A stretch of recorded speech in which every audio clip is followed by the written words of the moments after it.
Radio Samán es una emisora digital de la Facultad de Derecho y Ciencias Sociales de la Universidad ICESI. Haciendo radio buscamos integrarnos, debatir y crear. Bienvenidas y bienvenidos a nuestra emisión de hoy.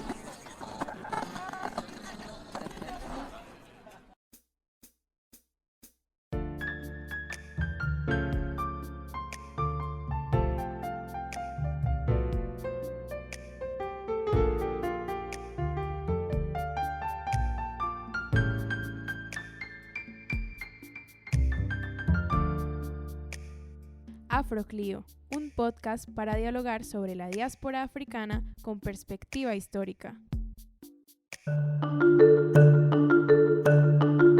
Hola y bienvenidos y bienvenidas a Afroclío. Soy Yurani Perdomo y junto a Lady Cabeza les acompañaremos en este espacio creado desde el Centro de Estudios Afrodiaspóricos de la Universidad ICESI. En este episodio vamos a hablar sobre racismo, misoginia y adultificación de niñas y adolescentes negras en Buenaventura. Y para ello tenemos a nuestra invitada del día de hoy, Ximena Mandinga. Bienvenida, Ximena, es un gusto tenerte aquí. Un gusto, Lady Yurani, gracias por la invitación. Bueno, Ximena, antes de empezar, nos gustaría como conocerte un poco, saber sobre ti, cómo a qué te dedicas y cuáles son tus intereses investigativos. Yo soy trabajadora social, egresada de la Universidad del Valle de Cali, nací y crecí acá. Actualmente tengo una maestría en estudios afroamericanos, especializaciones en estudios de género. Actualmente estoy terminando mi doctorado en estudios afroamericanos, política e historia también. Tengo 3 líneas de investigación fuertes sobre las que tengo publicaciones. Una tiene que ver con narrativas de mujeres esclavizadas en el siglo XVII y XVIII, en lo que hoy es Colombia, antiguamente Virreinato de la Nueva Granada y la Nueva Granada. Este tema que es el de adultificación de niñas negras, que se instala en algo un poco novedoso en el mundo, que son los estudios de las infancias y las adolescencias de las niñas negras, ¿verdad? Y a grosso modo, de manera general, pues hago estudios sobre feminismo negro y mujerismo negro en la región, en Sudamérica. Qué interesante, me gusta como esa mezcla ahí de trabajo social con la historia, que parece una buena apuesta. Nuestro interés, digamos, en este programa es, pues además de hablar sobre la diáspora africana desde el campo de la historia, también como que nos interesa un poco conocer sobre la experiencia de los y las investigadoras que nos acompañen aquí en este espacio y sobre todo como en este proceso creativo de la investigación. Entonces nos gustaría también preguntarte cómo ha sido tu experiencia buscando fuentes y específicamente en los archivos históricos pues para los temas que has trabajado, sobre todo de mujeres esclavizadas. Ha sido una experiencia compleja. Yo considero pues que la investigación en Colombia tiene todavía mucho camino por delante, ¿verdad? Y muchas veces cuando nosotras estamos en el pregrado, así manifestemos, hablo de las mujeres, de muchas mujeres acá, así manifestemos gran interés por la investigación, muchas veces no se nos orienta sobre los distintos métodos investigativos, las técnicas, los métodos, las metodologías, de manera accesible, ¿verdad? Puede que nosotros tomemos, qué sé yo, cursos de diseño de sondeo, de investigación etnográfica, historiográfica, lo que sea, pero no hay necesariamente una conexión con el día a día de nuestras comunidades, en especial el caso de las comunidades negras, siempre es algo como muy distante. Pero siempre hay formas de encontrar, de acercarlo a nuestras realidades, a lo que hacemos día a día, y eso ha sido como lo que un grupo de mujeres afrocolombianas ha hecho, qué sé yo, en la última década, y yo creo que hago parte de ese grupo de mujeres. Pero digamos específicamente cuando te vas, porque o sea, como desde el campo de la historia encontrar fuentes como que es muy relativo dependiendo del tema que uno elija, ¿cierto? Para el caso de los esclavizados es un poco limitado porque pues por ser una población digamos subalterna, por ocupar un lugar que básicamente se salía de la esfera pública, pues a veces es como difícil uno poder encontrar información de lo que uno quisiera investigar, ¿cierto? Y sobre todo para el tema, por ejemplo, en historia, que he visto que trabajas, que es la escritura de mujeres negras esclavizadas. ¿Cómo ha sido, digamos, ese acercamiento para poder contar cómo las mujeres escribían o desde dónde vienen esas raíces de en la escritura, o no sé, cómo ha sido llegar al archivo, enfrentarte al archivo para poder encontrar esta información? Mira, el estado del arte, tanto de las conversaciones sobre archivo en historiografía como, qué sé yo, ramos como la literatura y otros de las humanidades, está en un momento en donde hay toda una conversación sobre qué es archivo, qué cuenta como archivo, ¿verdad? Hay una pensadora muy interesante que se llama Ulla Taylor, y hay otra que no me viene ahorita a la mente, perdón, sí, Saidiya Harman. Y ellas son feministas, son mujeres negras, son mujeres, al menos una de ellas salió de estudios afroamericanos, y ellas continuamente están haciendo esta invitación a desafiar lo que se nos ha enseñado que son archivos, y en especial para comunidades históricamente marginalizadas, como el caso de las comunidades negras y como el caso de las mujeres negras. Entonces ellas, recuerdo un texto de una de ellas, creo que es de Saidiya, que dice que uno tiene que ver nuevamente donde todos los otros historiadores han visto y han dicho que uno no está, y dudar de eso, tener esa duda razonable y volver a mirar, ¿verdad? Si en la misma época estaban viviendo estas comunidades que sí se encuentran en determinado archivo en donde los historiadores dijeron ahí no hay gente negra, hay menos mujeres negras, vuelva y mire. Y usted, con las herramientas que tiene, con su propia experiencia de vida, cuestione eso y quizá usted se puede encontrar ahí. Y eso hice yo en archivos coloniales, pero también en archivos familiares, ¿verdad? Yo soy la primera mujer de mi familia que termina la primaria, ingresa a la secundaria, termina la secundaria, ingresa a educación superior o la universidad, la termina, accede a especializaciones, maestrías y doctorado.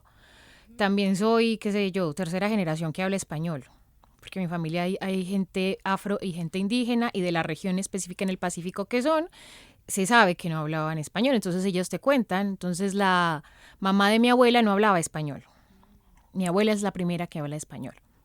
Y dentro de esa genealogía, la primera que empieza a escribir es mi mamá, y tiene primaria incompleta, ¿verdad? Entonces, y ellos siempre te cuentan de las formas, lo que se llama ahora autodidactas, en las que aprendieron a escribir eso, ¿verdad? Y luego te cuentan, tú revisas tu propia historia y empiezas a hacerte preguntas sobre las historias de los demás, las historias de lo que compone ese tejido que llamamos pueblo afro, pueblos negros, pueblos palenqueros, ¿verdad? Y empiezas a preguntarle a los profesores a tu alrededor sobre investigaciones que no están dentro de los currículums. Y entonces ellos te dicen, pues de pronto no hay esto, pero puedes mirar por acá, ¿verdad? ¿Qué tal esto? O quizá nunca me había preguntado eso. Y una vez, que es el rol que tengo ahora, uno se convierte en profesor, vienen otros chicos y chicas, ¿verdad? Y chicas que son afros y te hacen preguntas similares. ¿Dónde está esto? ¿Dónde está lo otro? Chicos indígenas, chicos de pueblos rom, ¿verdad? Y uno, qué interesante. Todo el tiempo viviendo acá en Colombia y yo no sabía eso, pero podemos mirar tu archivo familiar, el archivo familiar de tu comunidad, ¿verdad? Los archivos coloniales, y empezar a extender esas preguntas, que son preguntas de investigación que hicimos como estudiantes, que hacemos como mujeres, como miembros de una comunidad, etcétera. Entonces mira, a mí me encanta el archivo tiene muchos problemas, la construcción hegemónica de archivo, ¿verdad? Pero al mismo tiempo como visitarlo es como wow, o sea, cuando yo empecé a acceder a los archivos online acá, Está una mística, ¿cierto?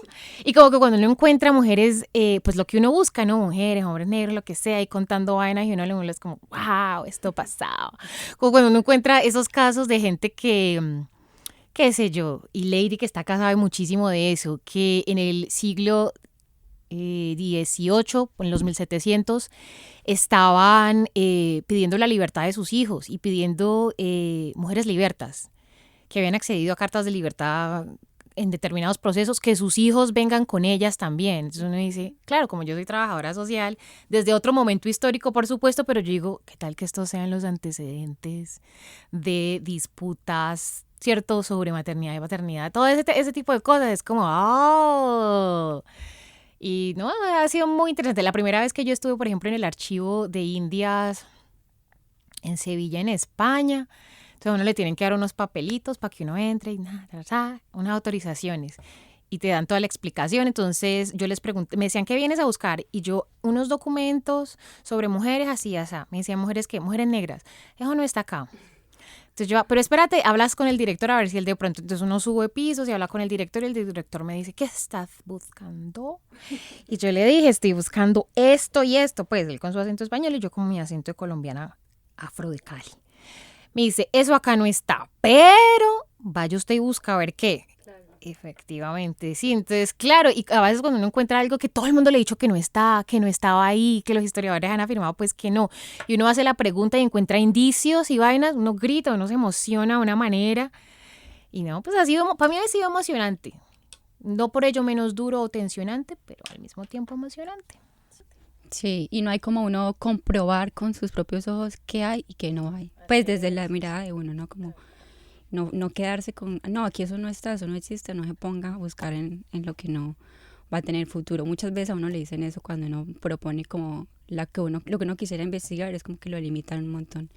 Pero es mejor uno corroborar por sus propios medios. Y abrir nuevas líneas de investigación, ¿por qué no? O sea, acá en Colombia hay muchísimo que hacer en relación a la investigación y entonces como pues hagámosle. Y en especial cuando uno está estudiante, que de hecho a uno le están asignando eso, ¿verdad?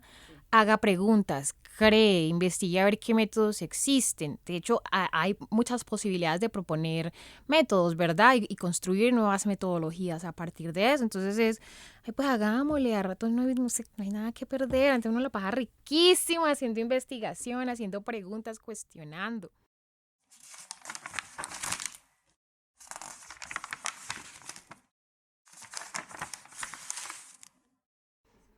Bueno, Ximena, ahora sí como un poquito ya más entradas en materia de toda esta rama de investigaciones que nos has hablado.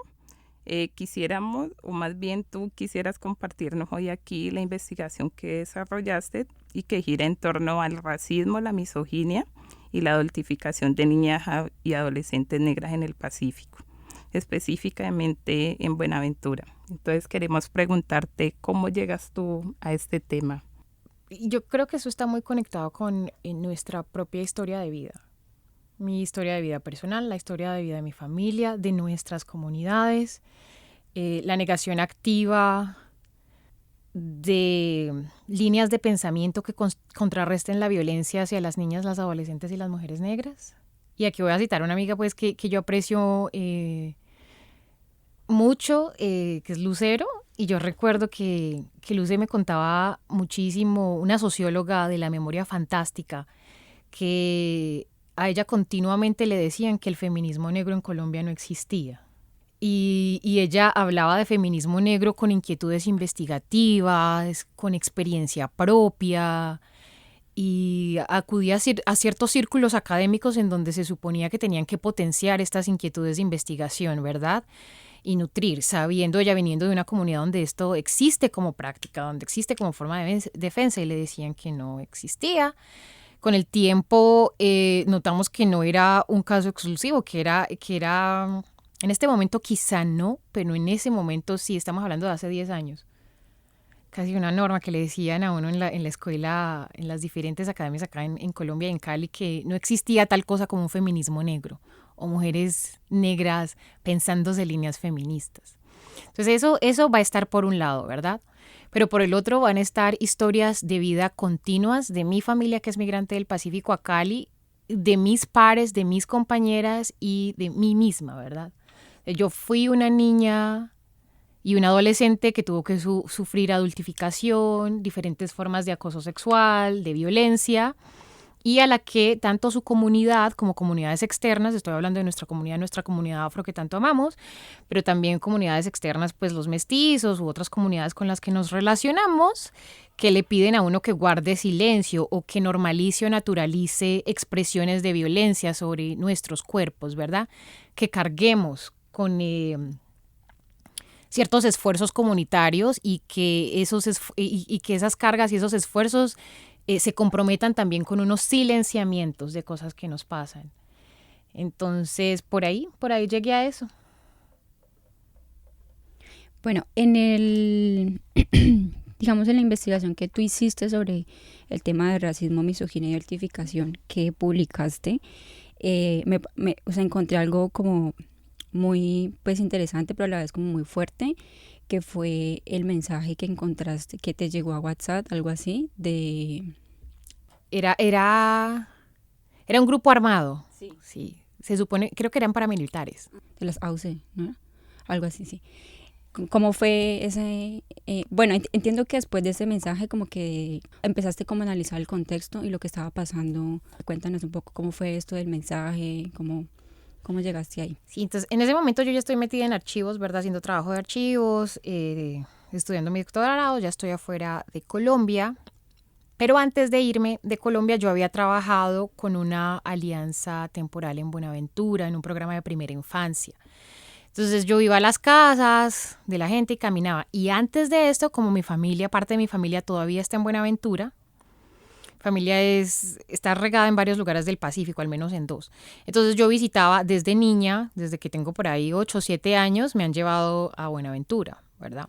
Cuando me gradué como trabajadora social, empecé a trabajar allá en este programa de primera infancia, entonces me radiqué allá, viví allá cerca de 2 años y recorría la ciudad a pie, muchísimo. Entonces yo ya tenía conocimiento de algunas cosas que menciono en el texto, quizá hablemos de eso después.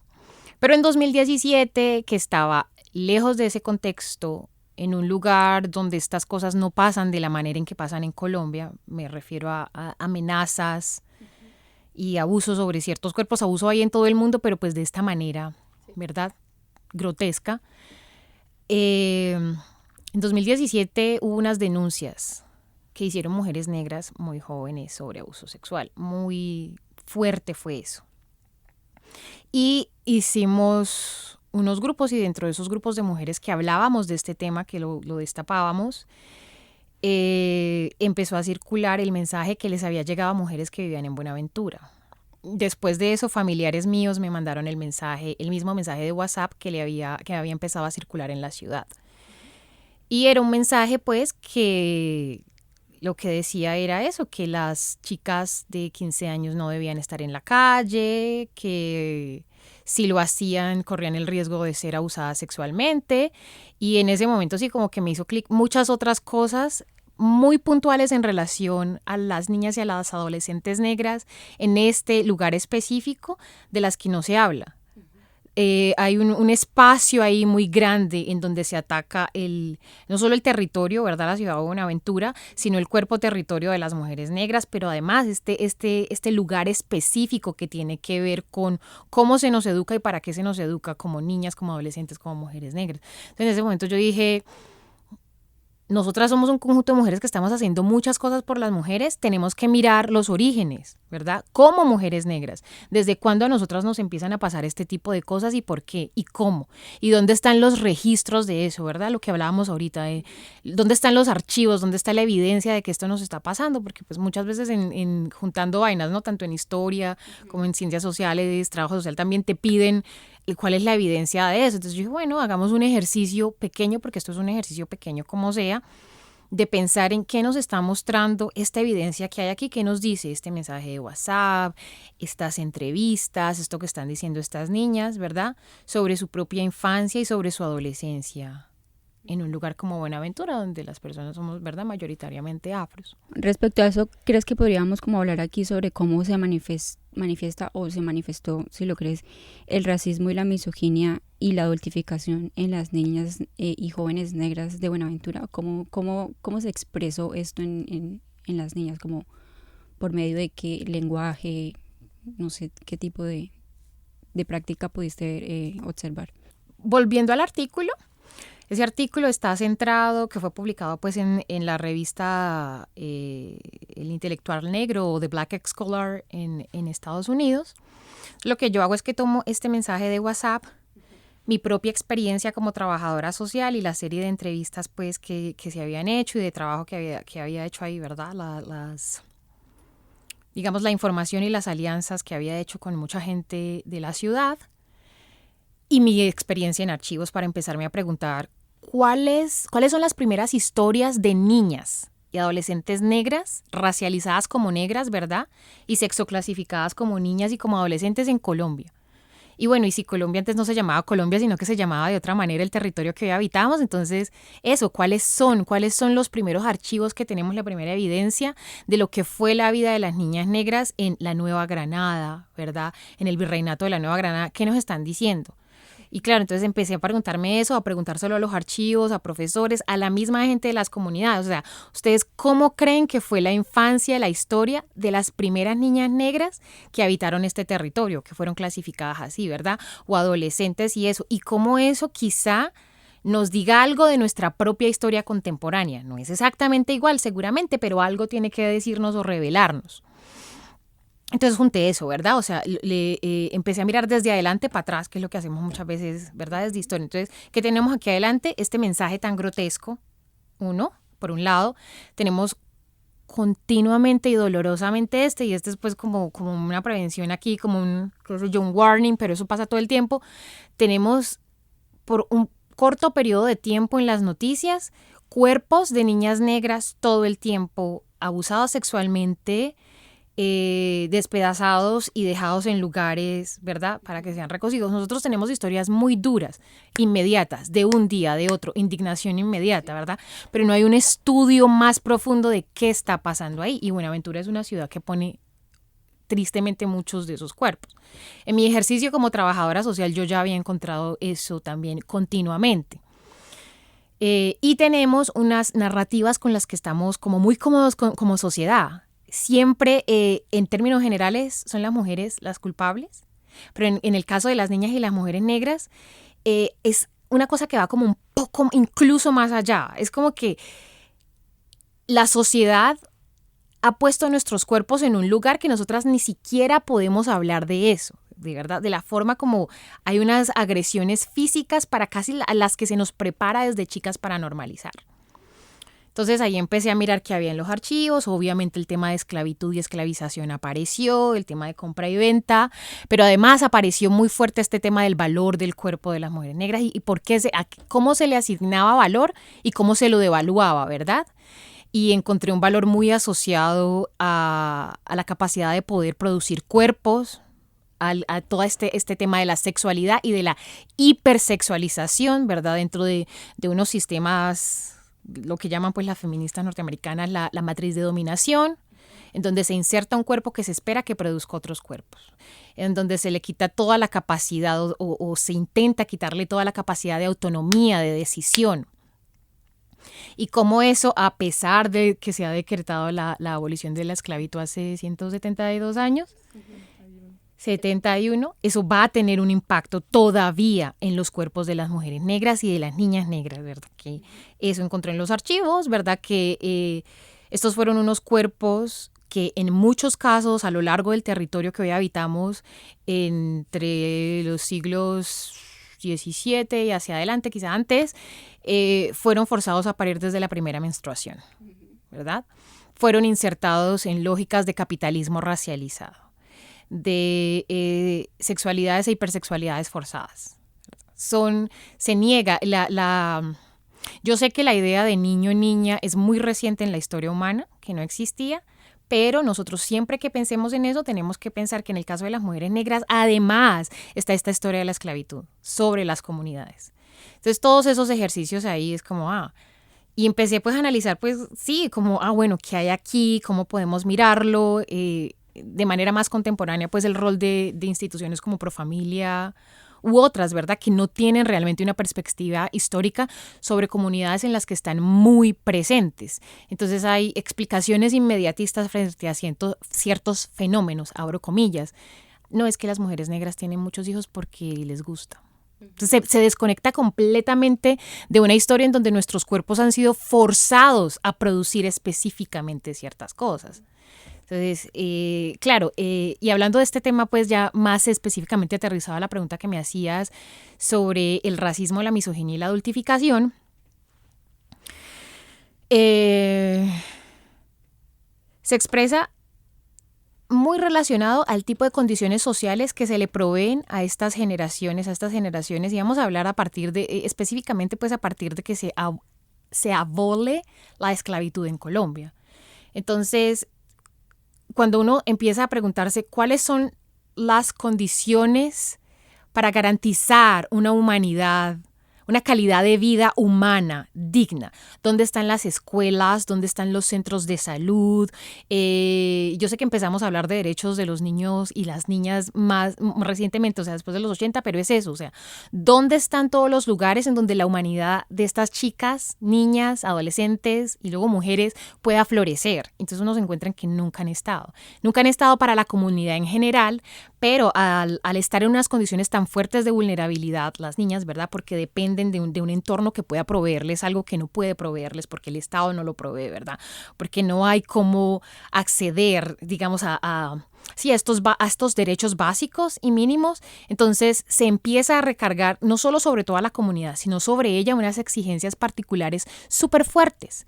Entonces es cierto, para todas las comunidades, en todas las comunidades del país y quizá de las Américas hay adultificación, ¿verdad? En donde se pide en especial, como vivimos en unas sociedades patriarcales, que las niñas tengan que asumir labores del cuidado al interior de la casa, lavar, cuidar de los adultos, ¿verdad? Estar encargados de mucha gente y de muchas cosas, sacrificando otras dimensiones del desarrollo, ¿cierto? En donde somos empujadas a hacer cosas que no necesariamente acordes al desarrollo puntual de nuestra edad. Y en el caso específico de las mujeres negras, en relación a la intersección de sexo y clase, ¿verdad? Y de nuestras condiciones socioeconómicas, eso es muchísimo más fuerte, es muchísimo más fuerte. En el caso de las mujeres negras, además, este tema de la misoginia aparece en expresiones, por ejemplo, como la hipersexualización de nuestros cuerpos a muy temprana edad. Entonces, en el relato, por ejemplo, yo cuento cosas o recuento cosas que me decían las niñas. Y me decían, esto antes del mensaje de WhatsApp, me decían, esto es para 2009 más o menos, 2009, 2010. En algún momento yo empecé a ver que en las calles donde yo iba a hacer las visitas, ¿verdad? Como trabajadora social, no había niñas después de los 12 años. Había de 11, había las chiquiticas de primera infancia, que eran las del programa en que yo trabajaba, pero no había esas niñas como en pubertad. Entonces yo en algún momento empecé a preguntarle a los adultos dónde estaban esas niñas y los niños me dijeron, antes de entrevistar a las niñas que encontré en otras localidades, los adultos me decían, yo la tuve que sacar de aquí porque los paramilitares apenas ven que ella se está desarrollando, que le está saliendo algo de busto, de caderas, ellos las agarran y las hacen sus mujeres. Y yo no quiero que mi hija sea mujer de un paramilitar. Y claro, en ese momento, y a partir de ahí empezamos conversaciones. Eso estaba por fuera de la especificidad del programa que yo estaba atendiendo, pero era una vaina muy tenaz. Y este es un momento muy duro para Buenaventura, pues como ahora. En otros lugares donde yo podía encontrar niñas, en otras calles o en otros barrios, yo hablaba con ellas o ellas hablaban conmigo porque decían, ya viene Jimena, pues me conocían. Entonces yo les preguntaba a veces cómo se sentían, qué tal era la ciudad, y ellas empezaban a revelarme cosas similares y me decían eso, me decían, no, uno no puede caminar porque todo el tiempo lo están molestando, le dicen que, abro comillas, que mami, que tan rica que está, que esto, y no me gusta. Y me decían eso, me decían, yo a veces me pongo camisetas grandes o me inclino, ¿verdad? Para que no se me note que me está saliendo el busto, el pecho. Entonces, todos esos elementos, yo llevaba un diario de campo en ese momento, guardé información de eso y la uní en parte a cosas que estaba viendo en ese mensaje, cosas similares, cosas que no habían cambiado. Entonces ahí nosotros vemos un patrón muy fuerte de eso también. Es como hay una hipersexualización muy fuerte de los cuerpos de las niñas y de las mujeres negras en Colombia. Hay adultificación, hay unas exigencias, hay unas demandas, tanto de actores armados como de las propias familias, como de hombres de la comunidad, etcétera. O sea que esto no es algo que, digamos, aunque tu estudio se centra en Buenaventura, no es algo que, digamos, podemos como volver algo exclusivo de esta ciudad o de esta región, sino que es algo generalizado en el país, ¿sí? Sí, exactamente. Lo que yo hago, eso sí, es estudiar específicamente cómo nos ha afectado a quienes fuimos niñas negras, a quienes son niñas negras, a quienes fuimos adolescentes negras, ¿verdad?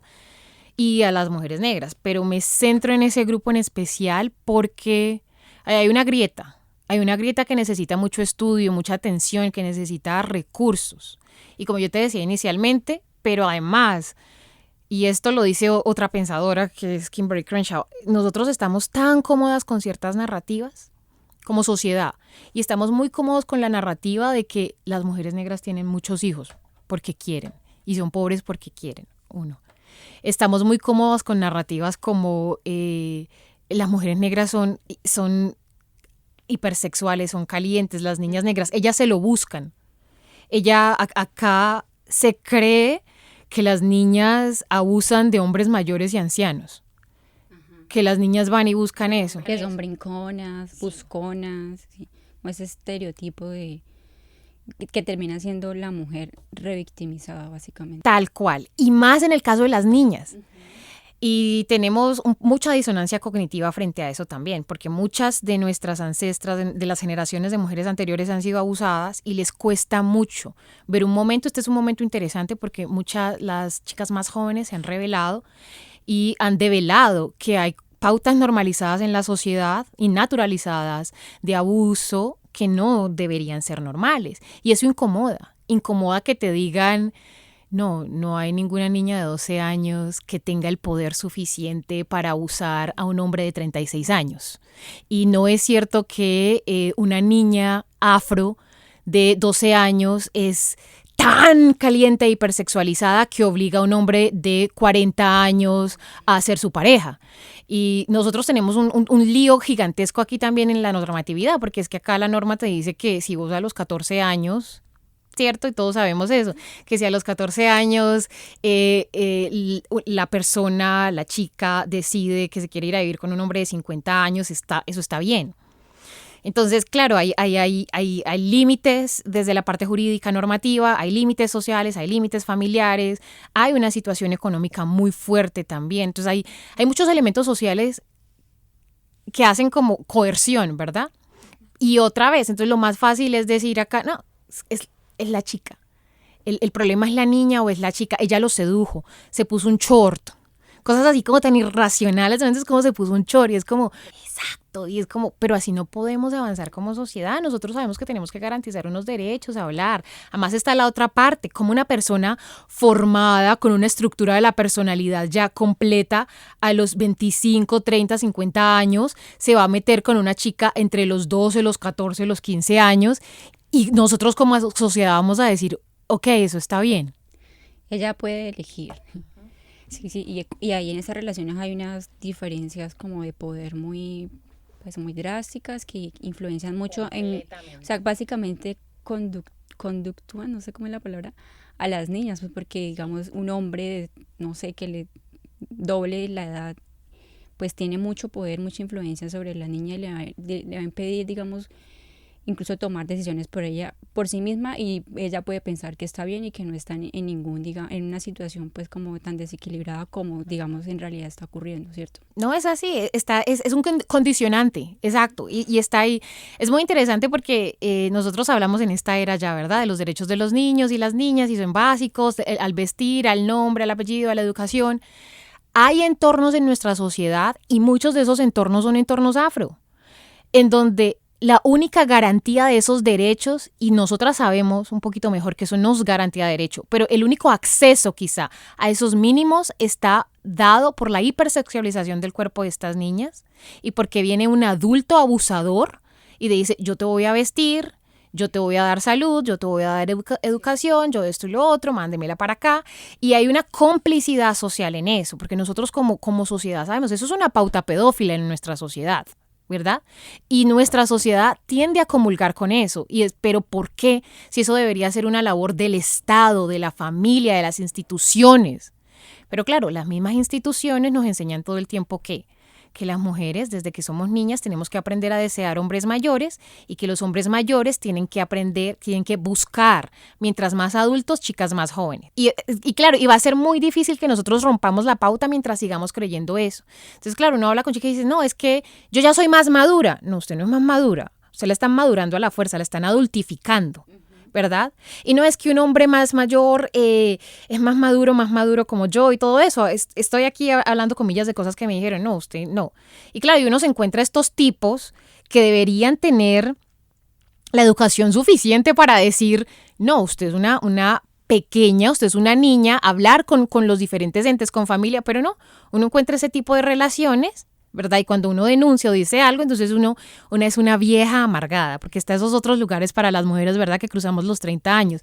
Es que como a ti ya no, que no es cierto tampoco. Nadie te pone cuidado. Exacto. Entonces estás aquí diciendo eso. Y claro, son todas esas narrativas complejas, rayadas por misoginia, por sexismo, como dice Moya Bailey en el caso de las mujeres negras, por misogynoir, por hipersexualización que nosotros tenemos que repensar. La mayoría de familias en Colombia tienen abuelas que empezaron a ser madres, a tener familia, que fueron obligadas, ¿verdad? A los 12, 13 años.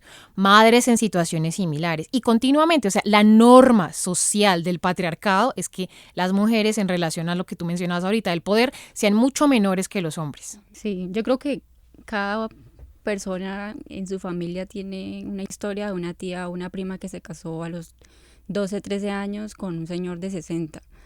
Eso en mi familia, por ejemplo, ocurrió muchísimo.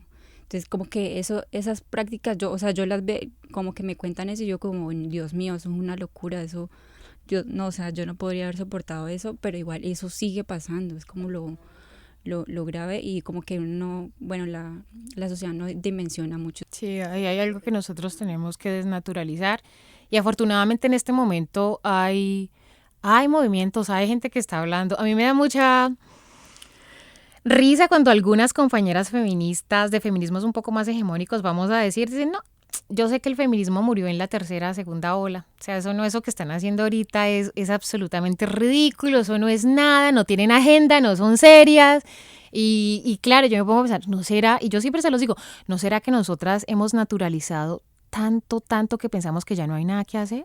Y lo que estas chicas nos están mostrando es que no solo hay mucho por hacer todavía, sino que las otras olas, si bien es cierto contribuyeron, pues también se quedaron cortas porque son muchos problemas intersectados.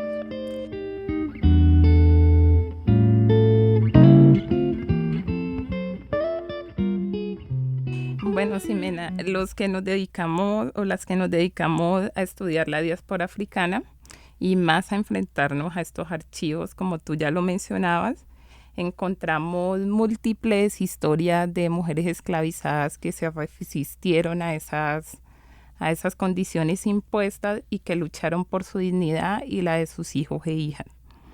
En el caso de las niñas en Buenaventura, ¿cómo crees tú que están resistiendo a estas prácticas racistas, misóginas y adultificadoras? Mira, yo siempre menciono el trabajo que está haciendo esta organización, Mujeres de Alas Nuevas de Mariposa. Lo siento, yo siempre revuelvo el nombre de la asociación. Nuevas Alas de Mariposa. Mariposas de Alas Nuevas. Mariposas de Alas Nuevas. Viviana Peñaranda, perdón, siempre lo revuelvo en la cabeza y eso. Pero hay organizaciones de mujeres en Buenaventura haciendo el trabajo junto a esas niñas, marchando, tirándose a las calles, denunciando, solicitándole a las autoridades, pues en el caso de los más graves, pues que son las que ya no están acá, las que fueron asesinadas, ellas están frente a eso. Hay redes internacionales también, hay gente que está, a pesar de las demandas que tiene, los riesgos que tienen frente a su vida, siguen al frente haciendo organización, demandando recursos y haciendo ese tipo de cosas. Pero las marchas, yo recuerdo las marchas, no estas que hubo, que fue en el 2020, no estas grandes del estallido, sino las que cerraron Buenaventura hace unos años. Mira, y si tú revisas videos o si tú estuviste cerca de alguna manera, tú vas a ver muchas niñas marchando, pero muchísimas niñas marchando, por cantidad de cosas, ¿verdad? Pero dentro de otras está también esto de lo que estamos hablando hoy acá, o sea, una ciudad que carece de universidades suficientes para la cantidad de población joven que tiene, una ciudad en donde si tú eres abusada sexualmente un viernes tienes que esperar hasta el lunes que llegue el personal adecuado para revisarte y que muchas veces es un personal, estoy hablando de médicos forenses estrictamente, de psicología forense, preparado para entender lo que pasa ahí, que muchas veces las revictimizan todo eso está ahí, o sea, en que no hay un sistema de salud a la altura de una ciudad como Buenaventura y a la altura de las necesidades y potencial de una población como la de Buenaventura. Entonces, cuando yo vi esa cantidad de niñas tan impresionantes marchando, el Comité del Paro estaba integrado mayoritariamente por personas adultas. Es cierto, nosotros tenemos mucho adultocentrismo en nuestra sociedad. Nosotras, y yo lo veo ahora pues que soy una mujer adulta, no la niña que fue acosada o eso, una mujer adulta, uno está completamente inmerso en otra cosa, uno no mira esto. Hasta que aparecen esas noticias tan graves de las que hablamos y uno dice, ahí sigue habiendo cosas que yo sufrí cuando era adolescente también. Pero sí, así no fueran parte necesariamente del Comité del Paro, yo vi muchísimas niñas marchando en las calles en ese momento. Y si tú revisas, te digo nuevamente, los videos y cosas, ahí están. Y organizaciones como esta que mencionamos y que me cuesta el nombre, lo siento, pero denuncian muchísimo y están al frente y están conectadas con las chiquitas y eso, están súper pendientes de eso. Bueno, sí, yo quisiera hacerte una última pregunta y es sobre quién o quiénes recae esta situación que están viviendo las niñas específicamente en Buenaventura. Yo mencionaría al menos 3 actores. Uno son los actores armados. Los otros son todas las instituciones, estoy hablando por todos los aparatos, con los aparatos del Estado, ¿verdad? Ejército, incluso iglesia, a un nivel más cercano, y yo creo que la última sería familia, pero mayoritariamente hombres que se asumen como lo que llaman ahora cisgénero heterosexual, mayores de estas distintas instancias, participan de esa adultificación. Pues también mujeres y otros sectores también, pero digamos quienes finalmente toman más provecho de lo que está pasando con la adultificación de las niñas negras van a ser estos hombres de actores, hombres de grupos armados, ¿verdad? Hombres que ellas tienen muy cerca en su familia, uno escucha mucho el tío, el padrastro, un vecino mucho mayor, ¿verdad?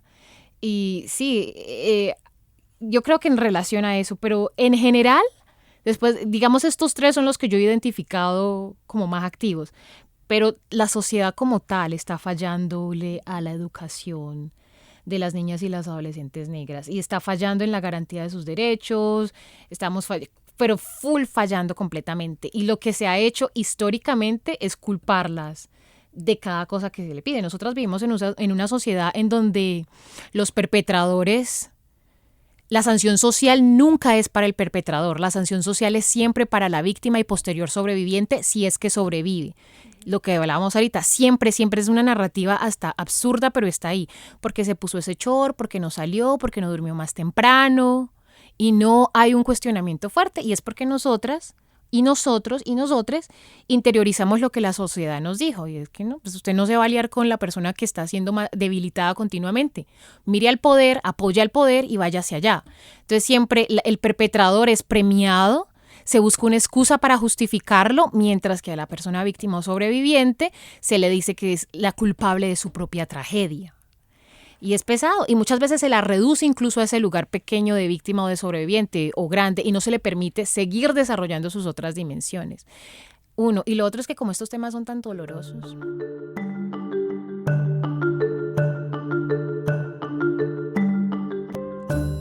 Bueno, Sime, muchas gracias. Para finalizar nuestro episodio, queremos resaltar el valioso trabajo de Ximena. Como ustedes lo pudieron escuchar, ella parte de una problemática del presente, identificada en una región habitada mayoritariamente por población negra y afrodescendiente, donde el conflicto armado ha impactado de forma diferencial y donde las niñas y adolescentes negras tristemente han sido víctimas y, como lo mencionaba nuestra invitada en su investigación, sus cuerpos se han convertido en un territorio de guerra. Sí, Lady, bueno, también es muy interesante el uso que Ximena hace de la historia, ¿no? Ella pues nos cuenta una problemática actual, ella parte del presente, pero también, digamos, nos lleva al pasado colonial para contarnos que no es una situación nueva, sino que pues es algo que es como una consecuencia que se hereda de la esclavitud como institución, en la que, como bien sabemos, las mujeres negras no podían pues ni siquiera ser dueñas de su cuerpo. Desde muy temprana edad tuvieron que obedecer a un orden social racializado y en el que pues ellas fueron reducidas como a un objeto mercantil y explotadas pues por su capacidad reproductora. Y como lo decía Jimena ahora hace unos minutos, como a pesar de 171 años de abolición de la esclavitud que justamente se cumplieron ahorita en mayo, pues aún todas estas secuelas de esta institución pues se siguen manifestando en nuestra sociedad actual. Bueno, hemos llegado al final de nuestro episodio. Muchas gracias de nuevo, María Ximena Mandinga, por compartirnos parte de tu trabajo y por tu valioso tiempo en este espacio. No, muchísimas gracias a ustedes dos por la invitación. Ojalá existieran más espacios para hablar de temas como la adultificación de niñas y adolescentes negras en Colombia, en Sudamérica. Y nada, seguimos en la lucha. Muchas gracias por habernos escuchado. Nos encontramos en un próximo episodio. Hasta la próxima. Chao, chao.